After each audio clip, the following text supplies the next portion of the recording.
សែនស្មាញ៉ាអរ៉ារំវេលាប្រត់ទៅ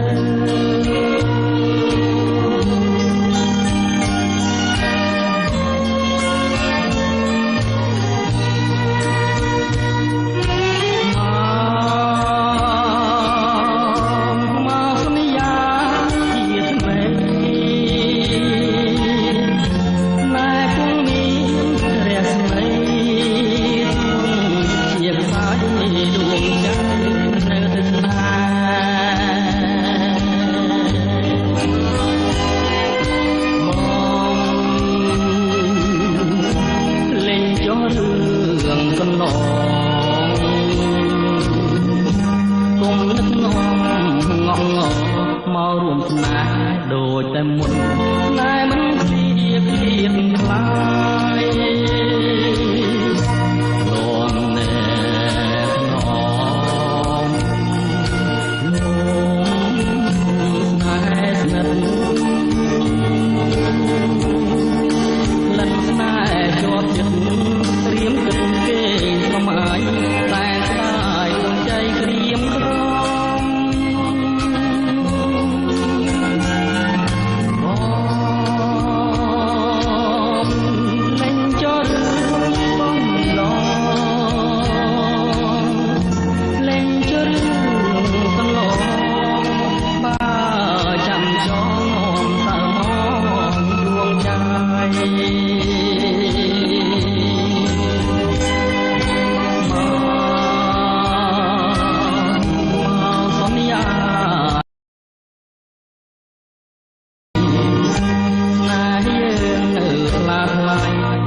ជីវិត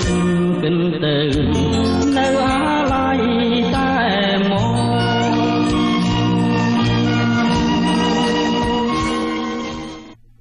Nescafe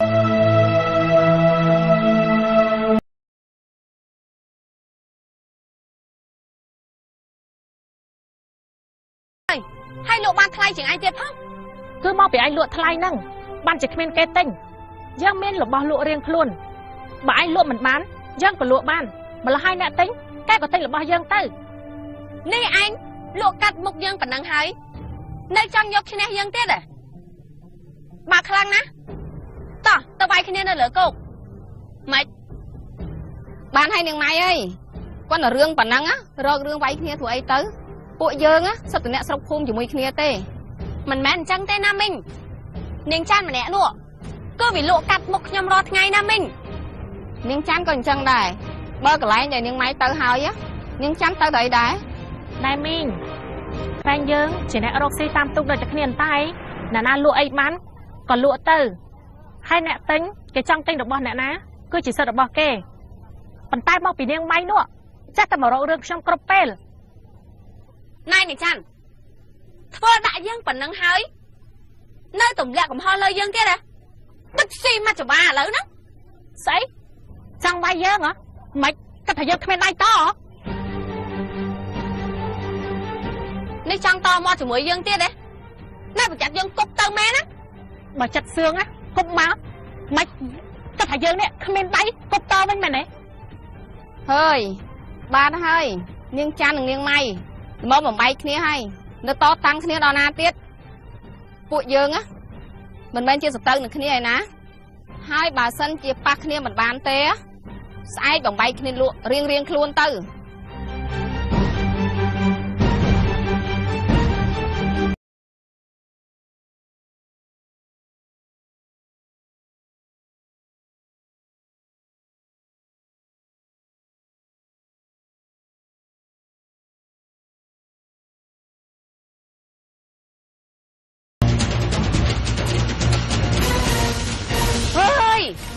ក្តៅចិត្តណាស់វើយនៅចិត្តនឹងតែម្ដងបងម៉ៃកាត់អីហ្នឹងក្តៅចិត្តនឹងនិចាន់ម្នាក់ហ្នឹងណាចាំមើលណាថ្ងៃហ្នឹងយើងនឹងស្កាត់បាយនឹងឲ្យចោះតែបាន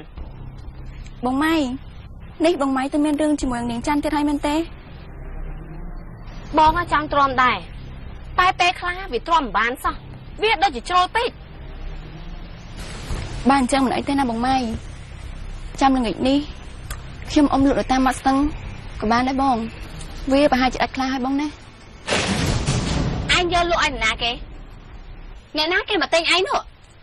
ba nè phôm nè sọc nè mà đông nè kì sọc tại miên tầm nám phai chơi tầng áo năng hai ba mà tận lụa nè tịp trông trôn tế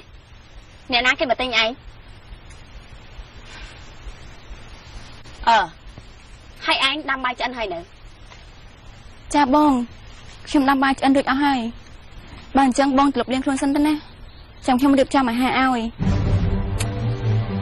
យើងមិនតាន់ឃ្លានទេបើយើងមិនបានបាយនឹងច័ន្ទទេ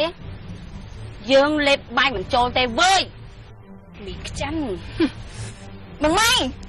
បងម៉ៃបងម៉ៃនេះបងម៉ៃគាត់ទៅបាត់ហើយវីបងឲ្យខ្ញុំតែគាត់ថាវាយគឺប្រកាសជាវាយហើយ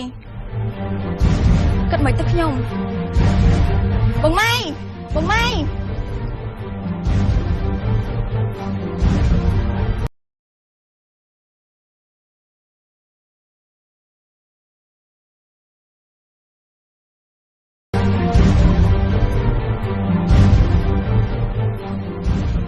នេះនាងចង់ធ្វើស្អីហ្នឹងចង់ធ្វើអីនៅលើទឹកវាពិបាកវាយគ្នាតែនេះនៅលើគោកមកយើងមកសាកល្បងវាយគ្នាម្ដងមើលថាតើអ្នកណាខ្លាំងអ្នកណាខ្សោយនេះនាងម៉ៃឡើងយើងខ្លាំងហ៎ឡើងយើងខ្លាំងហ៎នាងម៉ៃឡើងយើងនៅពេលនេះគឺនៅលើគោកនាងខ្លាំងឡើងខ្លាំងនាងម៉ៃឡើងយើងខ្លាំងខ្លាំងខ្លាំងអញទៅវាយគ្នាមែនយើងថាឲ្យឡើងយើងហ្នឹង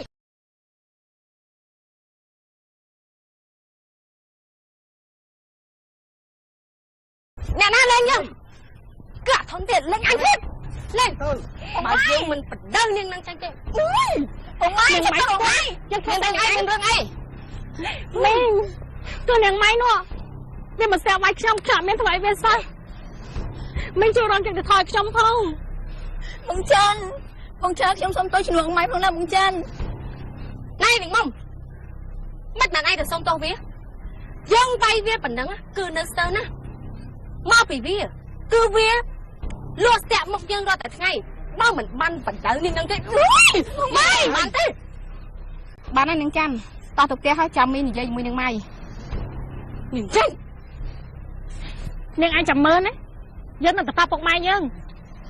ឲ្យទៅប្រឹងលោកមេភូមិចាប់ឯងដាក់ឃុំមិនខានទេចាន់ជួយសិនទៅណាបងចាន់លេងអញណាធំបងម៉ៃមករករឿងវាយគេចាំមើលគេពិតជាមិនសុខចិត្តទេមកអ្នកណាខ្លាំងឲ្យគេចូលមកចាំនាងម៉ៃនេះវាចាំបើនាងនឹងវាលក់ស្ទាក់ខ្ញុំស្ទើររាល់តែថ្ងៃហ្នឹងបើខ្ញុំមិនបដៅវាចាញ់ទេគឺវានៅតែបែបនេះ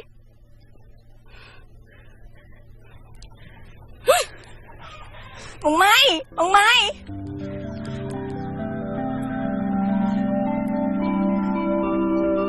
មីងអត់ខ្ញុំសុំវល់ណាមីងណាមីងជួយទៅសុំទោសពុកម៉ែបងចាន់ផងខ្ញុំយកព្រមសុំទោសពួកគាត់ជំនួសបងម៉ៃម្យ៉ាងខ្ញុំក៏ដឹងថាបងម៉ៃធ្វើបែបនេះគឺវាខុសក៏ប៉ុន្តែខ្ញុំមិនដឹងធ្វើយ៉ាងម៉េចព្រោះថាបងម៉ែគាត់កាចណាស់សូម្បីតែខ្ញុំជាប្អូននោះក៏គាត់វាយខ្ញុំដែរណាមីងមិនអីទេមុំចាំមីងជួយនិយាយជាមួយពុកម្ដាយចានឲ្យតែក្មួយឯងត្រូវប្រាប់យ៉ាងម៉ៃខំឲ្យធ្វើអញ្ចឹងទៀតចាំមីងខ្ញុំអរគុណទុកជាមុនណាមីងតើបងធន់យើងទៅតោះអ្នកយើងទៅវិញ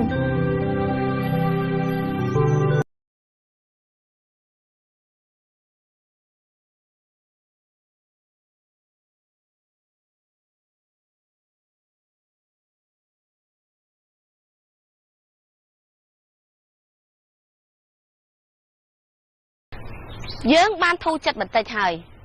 ចាំមើលតើវាលើកតបមករករឿងយើងយ៉ាងម៉េចខ្លះ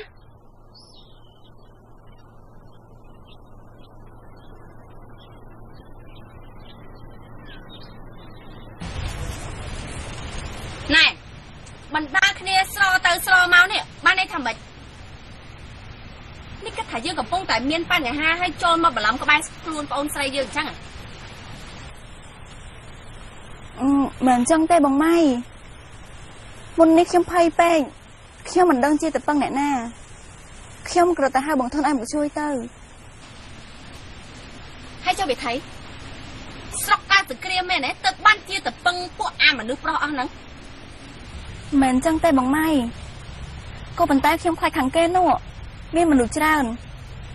អញ្ចឹងហើយបានជាខ្ញុំរត់ទៅរកបងធនឲ្យមកជួយហ្នឹងណាឆាប់ចេញទៅ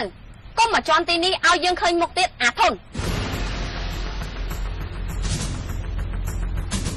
បងធនខ្ញុំអរគុណបងច្រើនហើយពេលនេះបងត្រឡប់ទៅផ្ទះវិញសិនទៅណាបើអញ្ចឹងបងតាសិនហើយបើមានការអីកុំភ្លេចទៅរកបងម៉ៃខ្ញុំទៅវិញហើយទៅណាក៏ទៅហើយមិនបាច់មកគួសំជាមួយយើងទេយើងមកទទួលចេញទៅយើងនៅថ្លាថ្លៃព្រួយជីវិតគិនទៅនៅអាឡ័យតែមកទេយើងមកទទួលចេញទៅ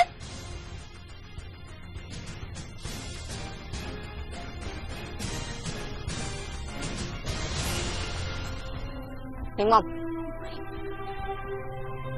បងសុំហាមណាចាប់ពីថ្ងៃនេះតទៅឈប់តាក់ទងជាមួយអាប្រុសម្នាក់ហ្នឹងទៀតបងម៉ៃហេតុអីក៏បងម៉ៃស្អប់បងធនថ្នាក់នេះមុំ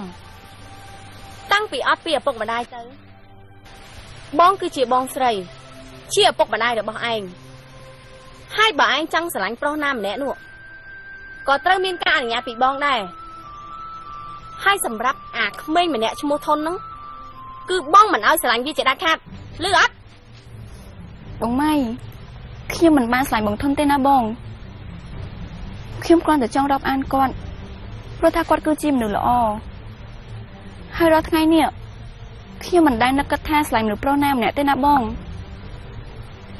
ក៏ប៉ុន្តែខ្ញុំបារម្ភពីបងព្រោះថាបងមានអាយុច្រើនជាងខ្ញុំហើយមកទល់នឹងពេលនេះទៅហើយបងគួរតែរកបរិសុទ្ធណាម្នាក់ធ្វើជាទីពឹងទៅណែនឹងមុំឯងមិនចាំបាច់មកបដៅយើងទេណាមួយជីវិតយើងនេះយើងស្រឡាញ់តែបរិសុទ្ធណាមានវ័យចំណាស់តែប៉ុណ្ណោះហើយសម្រាប់ពួកអាក្មេងៗសកលយើងនេះយើងមិនស្រឡាញ់នោះទេវើយហើយយើងសូមប្រាប់ទៅចុះណាបើសិនជាយើងយកប្តីក៏យើងត្រូវតែយកប្តីណាដែលមានវ័យចំណាស់ជាងយើងដែរក្រែងឯងដឹងអីតែថាយើងមិនចូលចិត្តពួកអាមនុស្សខូចខលទេយើងកាចដឹងហើយថាយើងកាចហ៎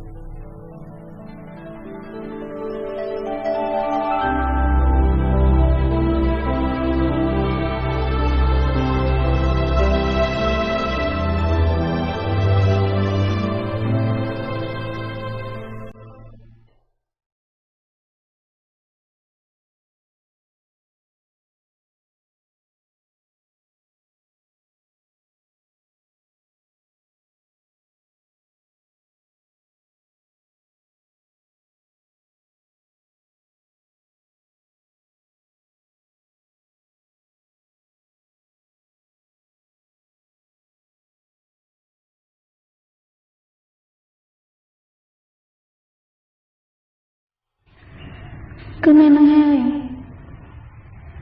បងម៉ៃគាត់ខាត់ណាស់នេះតើខ្ញុំគួរតែសុំគាត់ទៅលក់ជំនួសគាត់ដែរបានទេណោះព្រោះតែថ្ងៃណាក៏លុយតែគាត់ឆ្លុះគ្នាមានកន្លែងលក់ដែរបើតែយ៉ាងនេះធ្វើមកអ្នកស្រុកអ្នកភូមិគេអាណិតស្លាញ់គាត់ទៅ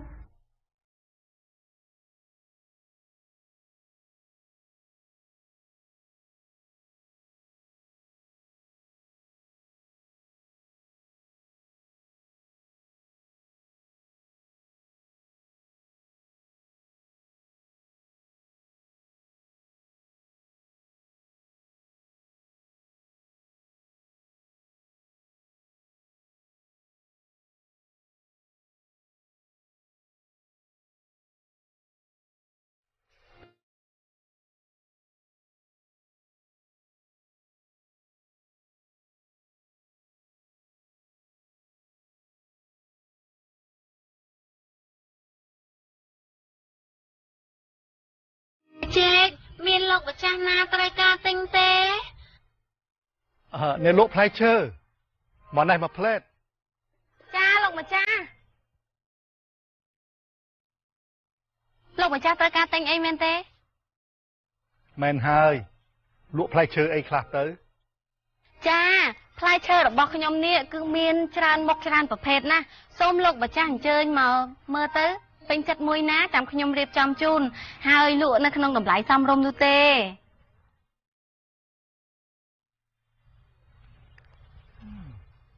មើលចោផ្លែមៀនល្អណាស់សុំភ្លក់មួយបានទេ ចាសូមអញ្ជើញភ្លក់តាមតម្រូវការណាលោកម្ចាស់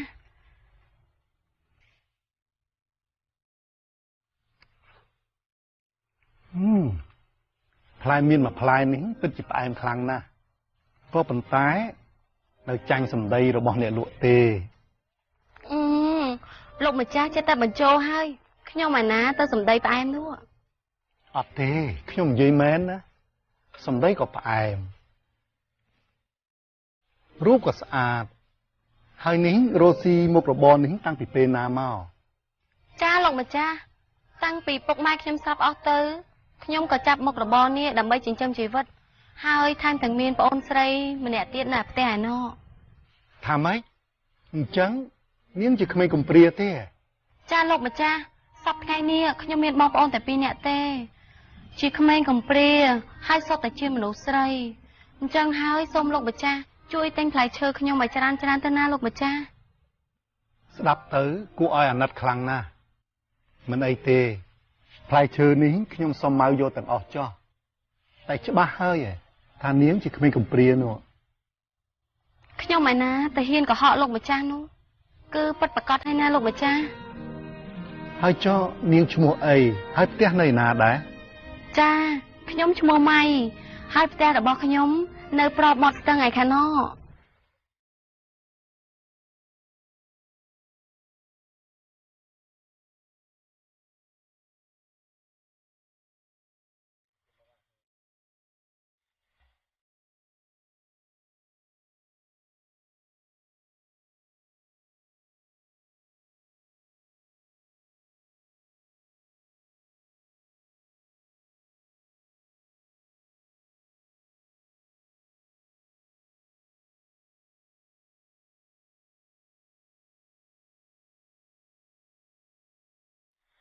បងម៉ៃ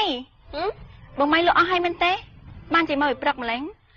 គឺកាលពីយប់មិញនេះណាបងយកសពល្អលុះថ្ងៃនេះណាបងលក់ផ្លែឈើឡើងអស់អាលេងតែម្ដងឯងដឹងអត់គឺមានបរិសម្នាក់នោះគាត់មកម៉ៅយកផ្លែឈើបងអស់ពីទូកតែម្ដង អញ្ចឹងផងឯងបងម៉ៃហើយបងម៉ៃបានចំណេញច្រើនអត់បង មិនឲ្យចំណេញយ៉ាងម៉េចបើបរិសម្នាក់នោះគាត់ម៉ៅផ្លែឈើបងឡើងអស់ពីទូកតែម្ដងហើយមិនត្រឹមតែប៉ុណ្្នឹងទេណាគឺគាត់ណាឲ្យប្រាក់បងលើសចំនួនទៀតផងណា អញ្ចឹងផងឯងបងម៉ៃបាទអញ្ចឹងចាំខ្ញុំដើរទិញផ្លែឈើពីអ្នកស្រុកដើម្បីយកមកបន្ទុំហើយទុកឲ្យបងលក់នៅថ្ងៃស្អែកនិងខាងស្អែកណាបងណា វាត្រូវតែអញ្ចឹងឯណាបងមុំតែពេលនេះបងសុំចូលបន្ទប់សិនហើយណា ចាបង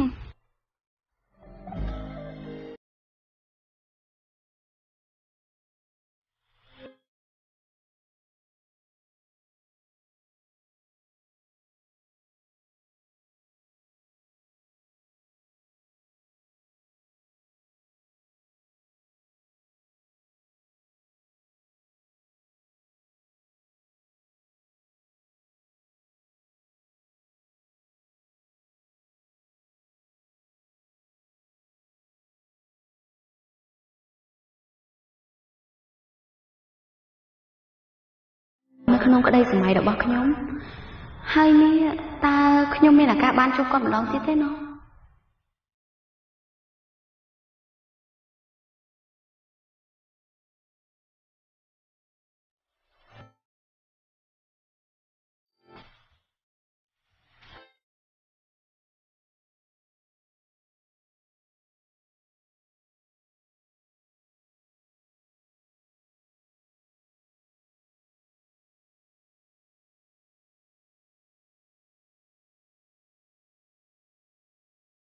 ប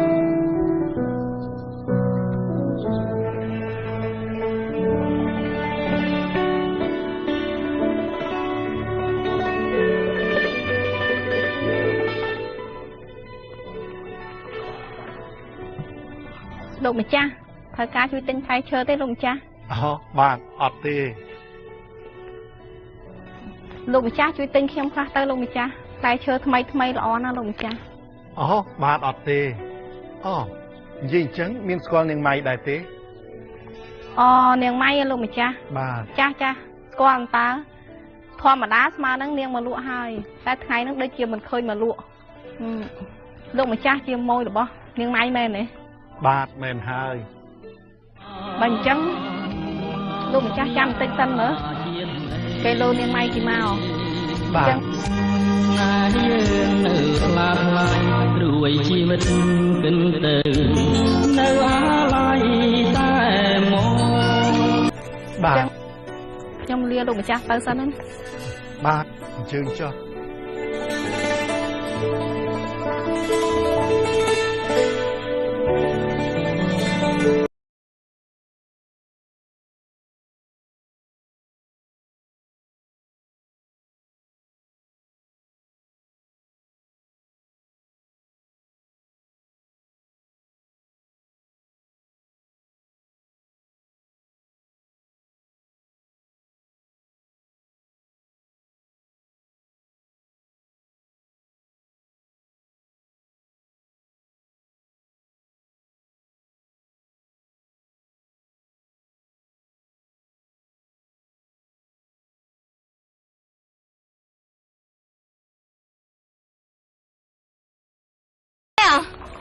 ម៉ៃដឹងទេខ្ញុំមកចាំម៉ៃយូរហើយណា ចា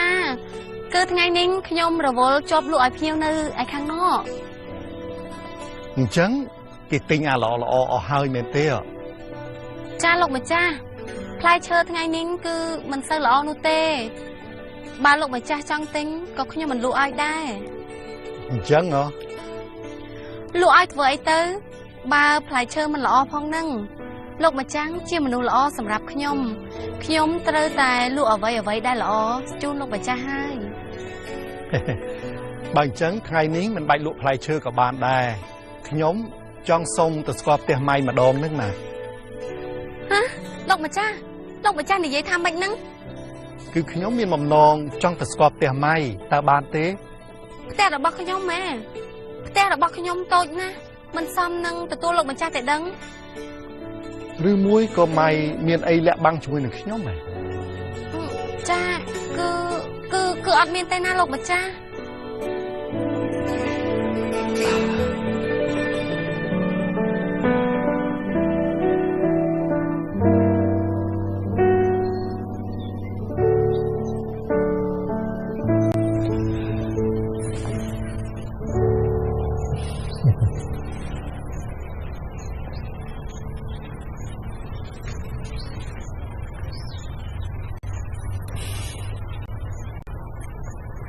ផ្ទះនេះតូច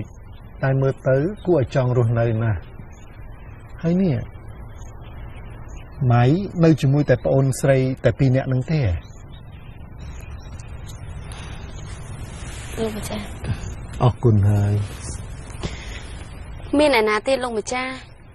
គឺខ្ញុំមានតែបងប្អូនស្រី2នាក់នេះឯង ហើយនេះមិនខ្លាចចោលក្មួយអីទេ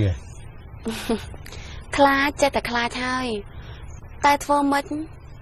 បើព្រមលិខិតចាកម្រិតឲ្យពួកខ្ញុំទាំង2នាក់នេះត្រូវកំព្រាបែបនេះម្យ៉ាងទៀតរាល់ថ្ងៃនេះខ្ញុំរកប្រាក់បានចំណេញខ្លះគ្រាន់បានចិញ្ចឹមខ្លួនឯងនិងប្អូនស្រីនេះឯង កាលពីដំបូងខ្ញុំថាម៉ៃនិយាយកុហកខ្ញុំនោះទេតែឥឡូវនេះខ្ញុំជឿហើយថាម៉ៃជាក្មេងកំព្រានៅតែ2នាក់បងប្អូនហើយសិតតែជាមនុស្សស្រីទៀតមិនដឹងថានឹងមានអីជួយម៉ៃបាននោះទេ លោកម្ចាស់មិនបាច់ជួយអ្វីខ្ញុំនោះទេគ្រាន់តែជួយទិញផ្លែឈើរបស់ខ្ញុំរាល់ថ្ងៃទៅបានហើយ ខ្ញុំនិយាយពិតមែនណាតែទាំង2នាក់ហ្នឹងមានអ្នកណាមានបរិសុទ្ធនៅក្នុងចិត្តហើយឬនៅ នេះលោកម្ចាស់ពួកខ្ញុំទាំង2នាក់នេះក្រយ៉ាងនេះ តើមានអ្នកណាគេសម្លឹងឃើញពួកខ្ញុំនោះ ដែលខ្ញុំសួរនេះណាក៏ព្រោះតែខ្ញុំគិតថាសិតតែជាមនុស្សស្រីបើមានកម្លាំងមនុស្សប្រុសនៅក្បែរនៅជួយវាអាចប្រសើរជាងនេះតែទោះបីជាយ៉ាងណាក៏ខ្ញុំសូមសរសើរទាំងពីរអ្នកបងប្អូននេះដែរទោះបីស្ថិតក្នុងស្ថានភាពជាក្មេងកំព្រាតែអាចតស៊ូរស់នៅក្នុងជីវភាពមួយដ៏សមរម្យមិនដឹងចេះតែយ៉ាងម៉េចខ្ញុំនោះទេតាំងពីជួបម៉ៃពីលើកដំបូងមកម្លេះខ្ញុំមានអារម្មណ៍ថាអាណិតម៉ៃរហូតដល់យល់សពឃើញម៉ៃទៀតផង នេះលោកម្ចាស់យកសពឃើញខ្ញុំហ៎ឯខ្ញុំវិញក៏ដូចគ្នាហើយលោកម្ចាស់យកសពឃើញល្អឬមួយក៏អាក្រក់ដែរទៅ គឺល្អទេគឺខ្ញុំយកសពឃើញម៉ៃមកគក់ច្បាច់ឲ្យខ្ញុំនឹងណា ខ្ញុំវិញដូចគ្នាខ្ញុំយល់សពឃើញលោកម្ចាស់នាំខ្ញុំទៅដើរលេងហើយមិនត្រឹមតែប៉ុណ្ណេះទេណាគឺដើរលេងទៅដល់រាជធានីទៀតផង អញ្ចឹងហ៎ ចា តាមពិតទៅខ្ញុំសពថ្ងៃនេះក៏ជាអ្នកជំនួញរកស៊ីជួញដូរឡើងចុះរាជធានីដែរនៅរាជធានីឥឡូវគេផ្លាស់ប្ដូរច្រើនណាស់ហើយនៅរាជធានីឥឡូវសម្បូរជាតិសាសន៍នៅច្រើនណាស់ដូចជាចិនបារាំងសេះអ្នករាជធានីក៏គេប្រើសម្លៀកបំពាក់តាមបែបសម័យថ្មីដែរ លើលោកម្ចាស់និយាយបែបនេះខ្ញុំពិតជាចង់ទៅលេងរាជធានីណាតែមិនដឹងជាតិណាទេទៅបានស្គាល់រាជធានីនោះ មិនអីទេបើម៉ៃចង់ទៅលេងថ្ងៃណាមួយខ្ញុំនឹងនាំម៉ៃទៅលេងក៏បាន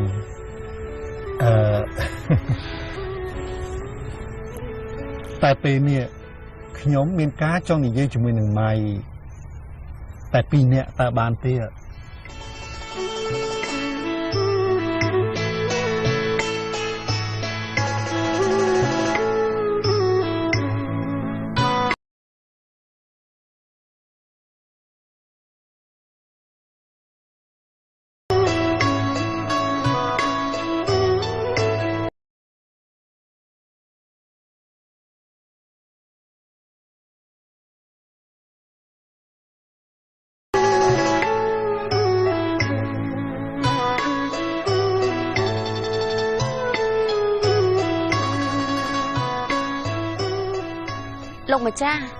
លោកម្ចាស់មានអ្វីចង់និយាយជាមួយខ្ញុំហ៎ មានគឺពិតជាមានតែបើខ្ញុំនិយាយទៅធ្វើឲ្យប៉ះពាល់ដល់អារម្មណ៍ម៉ៃសូមម៉ៃអភ័យទោសឲ្យខ្ញុំផង ខ្ញុំជាមនុស្សសំខាន់អីមកពីណាលោកម្ចាស់ចង់និយាយអីក៏និយាយមកចុះណាខ្ញុំចាំស្ដាប់ ខ្ញុំចង់សុំចិត្តម៉ៃ